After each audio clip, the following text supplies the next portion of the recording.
ఇప్పుడు 11వ నెలలు ఉన్నాం.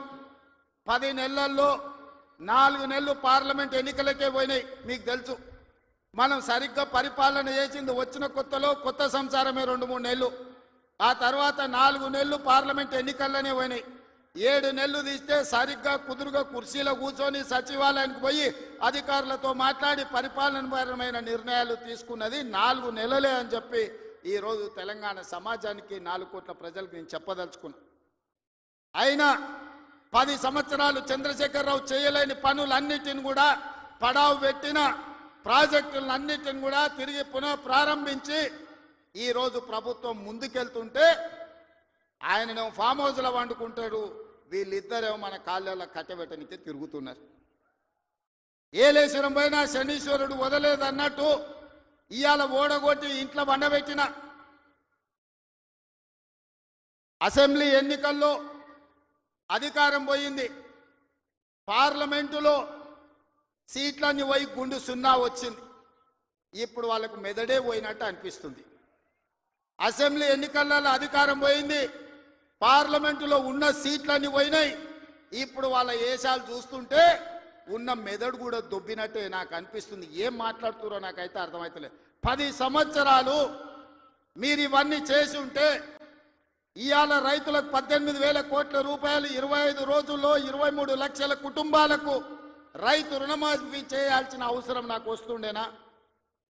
10 ఏళ్లలో నువ్వు 1,00,000 రూపాయలని 4 విడతలని మిత్తి కడతా అని అసలు మిత్తి కలిసి తడిసి మోపెడై రైతులు దేశంలోనే ఆత్మహత్యలలో 2వ స్థానం తెలంగాణ రాష్ట్రం వచ్చిన సంగతి చంద్రశేఖరరావు గారు మర్చిపోయినట్టున్నాడు. మహారాష్ట్ర మొదటి స్థానంలో ఉంటే ఈ 10 సంవత్సరాలు తెలంగాణ రాష్ట్రం రైతుల ఆత్మహత్యలలో 2వ స్థానాన్ని ఆక్రమించింది. నువ్వు రైతు రుణమాఫీ చేస్తా అని మొదటి 5 సంవత్సరాలు 1,00,000 రూపాయలు చేస్తా అని 4 విడతలని 5 ఏళ్ళని నువ్వు ఆ 1,00,000 చేసే లోపల ఇంకొక 1,00,000 మిత్తి అయింది. అసలు మిత్తి తడిసి మోపెడైంది. రెండవసారి మళ్ళీ 1,00,000 రూపాయలు ఇస్తా అని 5 ఏళ్ళైనా 1,00,000 రూపాయలు పూర్తి చేయలే. ఆ 5 ఏళ్లలో ఆయన ఇచ్చింది 11,000 కోట్ల రూపాయలు. ఇవాళ చంద్రశేఖరరావు గారిని అసెంబ్లీకి రమ్మనుండ్రి, లెక్కలన్నీ తీసి నేను చదివి వినిపిస్తా. 5 ఏళ్ళు అధికారంలో ఉన్న నువ్వు 11,000 కోట్ల రూపాయల రైతు రుణమాఫీకి 5 ఏళ్ళు తీసుకుంటే ఇందిరమ్మ రాజ్యంలో కాంగ్రెస్ ప్రభుత్వం 25 రోజుల్లో 23 లక్షల కుటుంబాలకు దాదాపుగా 18,000 కోట్ల రూపాయల రైతు రుణమాఫీ చేసి 2 లక్షల వరకు ఉన్న రైతాంగానికి మేము రుణమాఫీ చేస్తే పెద్ద మనిషిగా అభినందించాల్సింది పోయి, ఒకవేళ మనిషి పెద్ద మనిషివైనా నీకు చిన్న బుద్ధి ఉంటే మౌనంగా నన్ను ఉంటావేమో అనుకున్నా. కానీ అన్ని చిల్లర మాటలే మాట్లాడుతురు. ఒక్కటన్నా అక్కడికి వచ్చేది మాట్లాడుతురా? ఎవడన్నా సంసారం చేసేటోడు మాటలు మాట్లాడుతురా? వాళ్ళు తండ్రి కొడుకు అల్లుడు వాళ్ళని చూడండి ఒక్కసారి వాళ్ళు ఏమేమి మాట్లాడుతురో చూడండి. 10 ఏళ్ళు ప్రభుత్వం నడిపినాడు, 10 నెలలు కాకముందే నువ్వు దిగిపో మేము కూర్చుంటామంటారు. 10 ఏళ్ళు కూర్చున్నారు కదా, ఏం ఎలుగబెట్టారు? ఎలుగబెడితే ఏం ఎలుగబెట్టారో చెప్పండి. 10 ఏళ్ళు మీరు చేయలేని పనులు మేము చేస్తుంటే మీకు కడుపు నొప్పి వచ్చిందా? మీకు కాలు నొప్పి అయిందా? ఏం నొప్పి అయింది? మీకు ఏడో నొప్పి లేస్తుంది? నాకు అర్థమైతలేదు. మీ నొప్పికి మా కార్యకర్తల దగ్గర మందు ఉన్నది, పెడతారు. ఏడ పెట్టాలో ఆడా మీకు నొప్పి లేచిన కాడ మా వాళ్ళు మందు పెడతారు, సిద్ధంగానే ఉన్నారు. మీరు అనుకుంటున్నాం సోషల్ మీడియాలో 4 హౌల పోస్టులు పెట్టి పెద్ద మొనగాళ్ళం అనుకుంటున్నట్టున్నారు. మా వాళ్ళు ఏంటంటే అధికారం వచ్చింది ఇప్పుడు తొందరగా ఉంది అని కొంచెం రిలాక్స్ అవుతున్నారు. వస్తున్నాయి స్థానిక సంస్థల ఎన్నికలు, మా వాళ్ళు తయారవుతారు, అప్పుడు తెలుస్తుంది ఇద్దరికి బామార్దులకు. ఇవాళ నేను అడిగేది ఒక్కటే, 10 ఏళ్లలో నువ్వు చేసిన రైతు రుణమాఫీ అంతా లెక్కలు తీద్దాం. ప్రభుత్వం నా దగ్గరనే ఉంది, వ్యవసాయ శాఖ మంత్రి ఈ వేదిక మీదనే ఉన్నారు తుమ్మల నాగేశ్వరరావు గారు. మొదటి 5 ఏళ్లలో ఎంతమంది రైతులకు ఎంత రుణమాఫీ చేసినో లెక్కలు చెప్దాం. 2వ విడత 5 ఏళ్లలో మళ్ళీ అధికారంలోకి వచ్చినాక ఎంతమంది రైతులకు ఎన్ని కోట్ల రూపాయలు ఇచ్చిండ్రో లెక్క తీద్దాం. 25 రోజుల్లో మనము 2 లక్షల రూపాయల మేరకు రైతులకు చేసిన రుణమాఫీని 2014 నుంచి 2018 వరకు, 2018 నుంచి 2023 డిసెంబర్ వరకు, 2023 డిసెంబర్ నుంచి 2024 డిసెంబర్ వరకు 3 సార్లు రైతు రుణమాఫీలో 2 సార్లు చంద్రశేఖరరావు చేస్తే ఒక్కసారి ఈ వేదిక మీద ఉన్న మా మిత్రులందరూ చేసారు. లెక్కలు తీద్దాం, వాస్తవాలు మాట్లాడదాం. చంద్రశేఖరరావు గారు, మీరు అసెంబ్లీకి రాండి. నీకు ధైర్యం ఉంటే, నిజాన్ని ఎదుర్కొనే చిత్తశుద్ధి నీకుంటే రా అసెంబ్లీలకు. మా వ్యవసాయ శాఖ మంత్రి ఈ రోజు నీకు లెక్కలు చెప్తాడు. ఏమన్నా తక్కువ పడితే మిగతా సంగతి నేను చూసుకుంటా. అదేవిధంగా తెలంగాణ ఉద్యమమే నిరుద్యోగ సమస్య. ఈ నిరుద్యోగ సమస్యనే తెలంగాణ రాష్ట్రాన్ని సాధించి వందలాది మంది బిడ్డలు ఆత్మ బలిదానాలు చేసుకొని సాధించుకున్న తెలంగాణలో 10 నెలల్లో నేను 50,000 ఉద్యోగాలు ఇచ్చిన ప్రభుత్వ ఉద్యోగాలను 10 ఏళ్లలో నువ్వు ఎన్ని ఇచ్చినవో లెక్క కట్టు, తలకాయ లెక్క పెడదాం. 50,000కు ఒక్క తలకాయ తక్కువనే ఎల్పీ స్టేడియంలో అందరిని పిలుస్తా. 50కి తక్కువ ఉంటే అక్కడ నేను క్షమాపణ చెప్తా. స్వతంత్రం వచ్చినప్పటి నుంచి భారతదేశంలో ఏ రాష్ట్రం కూడా మొదటి సంవత్సరంలో 10 నెలల్లో 50,000 ఉద్యోగాలు ఇవ్వలేదు. నేను సూటిగా సవాలు విసురుతున్న చంద్రశేఖరరావు గారికి, రా నీ 10 ఏళ్ల పాలనలో ప్రతి సంవత్సరానికి నువ్వు ఎన్ని ఉద్యోగాలు ఇచ్చినావు? 10 నెలలల్లా నేను 50,000 ఉద్యోగాలు ఇచ్చిన లెక్క కట్టి తలకాయలు మొత్తం ఎల్పీ స్టేడియంలో పిలిపించి అందరిని పెడతా. నువ్వు వాళ్ళ తల లెక్క పెట్టుకో. ఒక్క తల తగ్గిన క్షమాపణ చెప్పడానికి నేను సిద్ధంగా ఉన్నా. అన్ని చిల్లర మాటలే. మా తాత ఉన్నప్పుడే నోటిఫికేషన్ ఇచ్చిండు, మా ముత్తాత ఉన్నప్పుడే మేము ఇవన్నీ చేసినాం అంటాడు. వెనకటికి ఎవడోనంటే వాడిని తాతలు నేతులు తాగుతానంట, ఇప్పుడు వీడు మూతులు నాకిండంట. గట్లున్నది వీళ్ళ మాటలు. చెప్పుకోవడానికి బాగానే ఉంటుంది. మా చచ్చిపోయిన బర్రె పగిలిపోయిన కుండ నిండా పాలిస్తుండని. బర్రె చచ్చింది, కుండ పగిలింది. ఇంకా బుద్ధి మాత్రం మారలేదు వీళ్ళకు.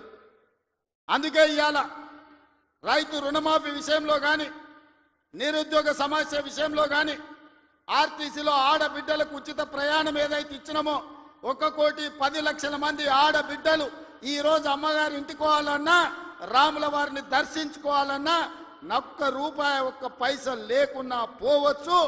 3,700 కోట్ల రూపాయలు మంత్రి పొన్నం ప్రభాకర్ గారు ఇవాళ ఖర్చు పెట్టి ఆడబిడ్డలకు ఉచిత బస్సు ప్రయాణం ఇచ్చాడు.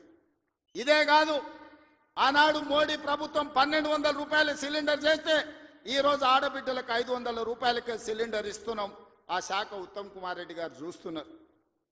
అదేవిధంగా ప్యాడీ ఆయన ఏమన్నాడే కేసీఆర్, ఊరేసుకుంటే ఊరేసుకున్నట్టే అన్నాడు. అన్నట్టు ఉండాలి కదా. ఆయన మాత్రం ఫామ్ హౌస్లో 150 ఎకరాలు ఊరేసుకున్నాడు. అవన్నీ లెక్కలు తీసి బయట పెట్టిన వీడియోలతో సహా. మా సారా చేసుకున్నాడు కానీ అని వాళ్ళ తాబేదారులు వచ్చి చెప్పారు.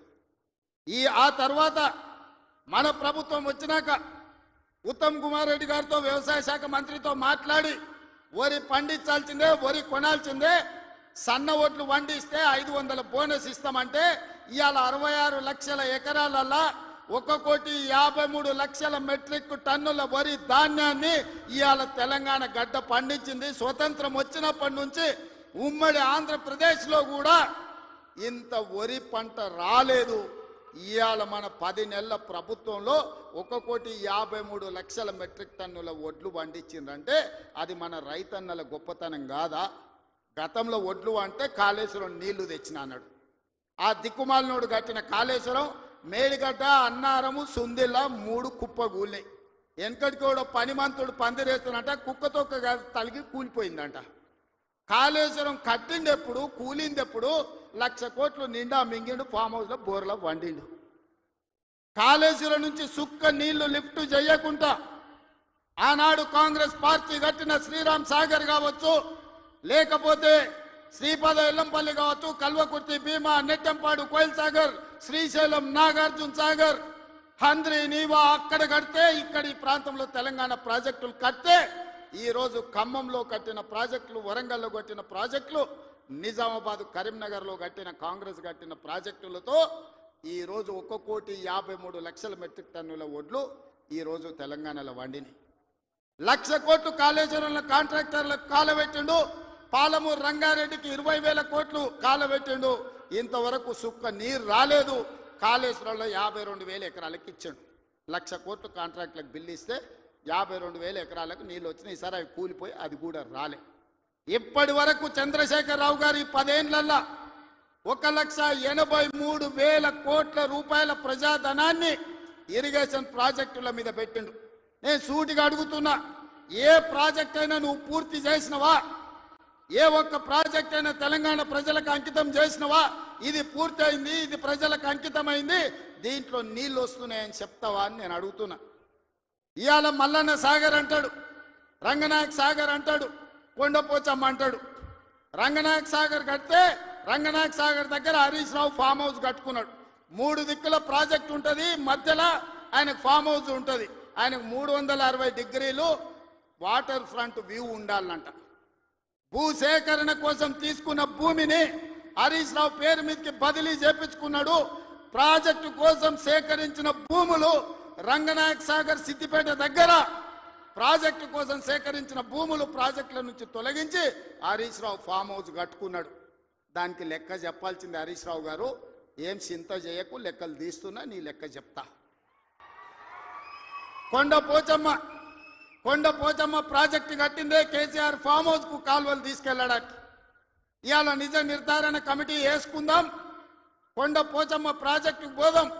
కొండపోచమ్మ నుంచి డైరెక్ట్ గా కేసీఆర్ ఫామ్ హౌస్ 100 ఎకరాలకు కాలువ డైరెక్ట్ ఆయన ఫామ్ హౌస్లోకి వెళ్ళి తీసుకుపోయాడు. 1000 కోట్లు ప్రజలే ఖర్చు పెడితే నీ ఫామ్ హౌస్కు నీళ్లు తీసుకెళ్తావా? ఇది న్యాయమా? చంద్రశేఖరరావు గారు, నిన్ను నమ్మి నీ చేతిలో రాష్ట్రం పెడితే, నీ కొడుకుని మున్సిపల్ మినిస్టర్ పెడితే జన్వాడలో 111 జీవోలో ఫామ్ హౌస్లు కట్టుకుంటాడు. ఆయన బామ్మార్ది ఇంకోటి కట్టుకుంటాడు. అందులో దీపావళి పండుగ వచ్చిందని చిచ్చుబుట్లు కాకుండా సారా బుట్లు పెట్టి దావతులు చేస్తాడు. ఏమనంటే మేము క్యాసినో నడుపుకుంటాం, మేము సారా బుట్లు పెట్టుకుంటాం, కాబట్టి మమ్మల్ని ఏం అనొద్దు అని. అంటే బావ కళ్ళల్లో ఆనందం చూడడానికి ఆయన బామ్మార్ది ఏమి తాగి తందనాలు ఆడినా డ్రగ్స్ తీసుకున్నాడు, ఆ ఇంట్లో దొరికినా కేసు పెట్టొద్దా? ఒకసారి ఆలోచన చేయండి. ఎంత సిగ్గు లేకుండా మాట్లాడుతున్నారంటే, డ్రగ్స్ తీసుకున్నాడు దొరికిండు కదనే వాడు మొత్తం అందా, అవును నేను డ్రగ్స్ తీసుకున్నాను వాడు ఒప్పుకుండు, డ్రగ్స్ ఉన్నోడు దొరికిండని వీడు ఒప్పుకుండు, కానీ వాడిని పట్టుకోవద్దంట పోలీసోడు. ఎందుకంటే మేము బీఆర్ఎస్ నాయకులం కాబట్టి మమ్మల్ని ఏమనొద్దని. ఈ రాష్ట్రంలో ఈ దేశంలో బీఆర్ఎస్ వాళ్ళకి ఏమైనా కొత్త చట్టం ఉందా? ఇడిచిపెట్టాలా? ఊర్లో డ్రంక్ అండ్ డ్రైవ్ అని పిల్లలు ఇవ్వడానికి తెలియక తాగితే నోట్లో పుల్ల పెట్టి ఊదిచ్చి వాని బండి గుంజుకొని వాని పోలీస్ స్టేషన్లో పెట్టి వాని ఈపులు వలగొట్టి వాని దగ్గర 5,000 వసూలు చేస్తున్న సన్నాసి, నీ బామ్మార్ది డ్రగ్స్ తీసుకున్నాడు ఇంట్లో దొరికితే, అక్రమంగా ఫామ్ హౌస్ కట్టుకుంటే, వాని ఇంట్లో విదేశీ మద్యం దొరికితే వాని మీద కేసు పెట్టొద్దు అంటున్నావంటే చట్టం నీకోటి, పేదోళ్ళకి ఇంకొక చట్టమా అని నేను అడుగుతున్నా. ఇదా తెలంగాణ రాష్ట్రంలో 10 ఏళ్ళ అధికారంలో ఉన్న మీరు ప్రజలకు చెప్తున్నది? ఇవాళ అభివృద్ధి గురించి మాట్లాడతాడు. 75 ఏళ్ళనే నా కొడంగల్ ఎప్పుడో 1960లో మా పెద్దలు గురునాథ్ రెడ్డి గారి వేదం మీద ఉన్నారు. 6 సార్లు ఎమ్మెల్యే అయ్యాడు. ఎందుకో ఒక్కసారి కూడా వారిని మంత్రిని చేయలే గత ప్రభుత్వాలు. అచ్యుతారెడ్డి అని ఎప్పుడో 60లో ఒక్కసారి కొద్ది రోజులు మంత్రి అయ్యాడు. స్వతంత్రం వచ్చినప్పటి నుంచి ఈ రోజు వరకు మా కొడంగల్ నియోజకవర్గం మీద ఎవరు దయ చూపించలే, ఆ ప్రాంతం నుంచి ఎవరు మంత్రి కాలే. ఇవాళ ఆ ప్రజల కోరిక మేరకు నేను ఎమ్మెల్యేనై ముఖ్యమంత్రిని అయితే నేను ఆడ అభివృద్ధి చేయాలి, మా పిల్లలకు ఉద్యోగాలు ఇవ్వాలి, మా గ్రామాలు ఎడారిగా మారినాయని నారాయణపేట కొడంగల్ ఎత్తిపోతల పథకాన్ని మా నీళ్లు తీసుకెళ్ళనికే తాగనిక నీళ్లు లేక ఫ్లోరైడ్ ఉండి కల్తీ కళ్ళు తాగి ఆ కల్తీ కళ్ళుతోని పిచ్చెక్కి పిల్లల్ని మంచాలకు గట్టేస్తుంటే ఆ బాధ చూడలేక నారాయణపేట కొడంగల్ ఎత్తిపోతల ప్రాజెక్టు ద్వారా 1,00,000 ఎకరాలకు నా ప్రాంతానికి నీళ్లు ఇవ్వాలని నేను ముఖ్యమంత్రిగా చేస్తే అండ్లా కాళ్ళ కట్టబెడతాడు హరీష్ రావు.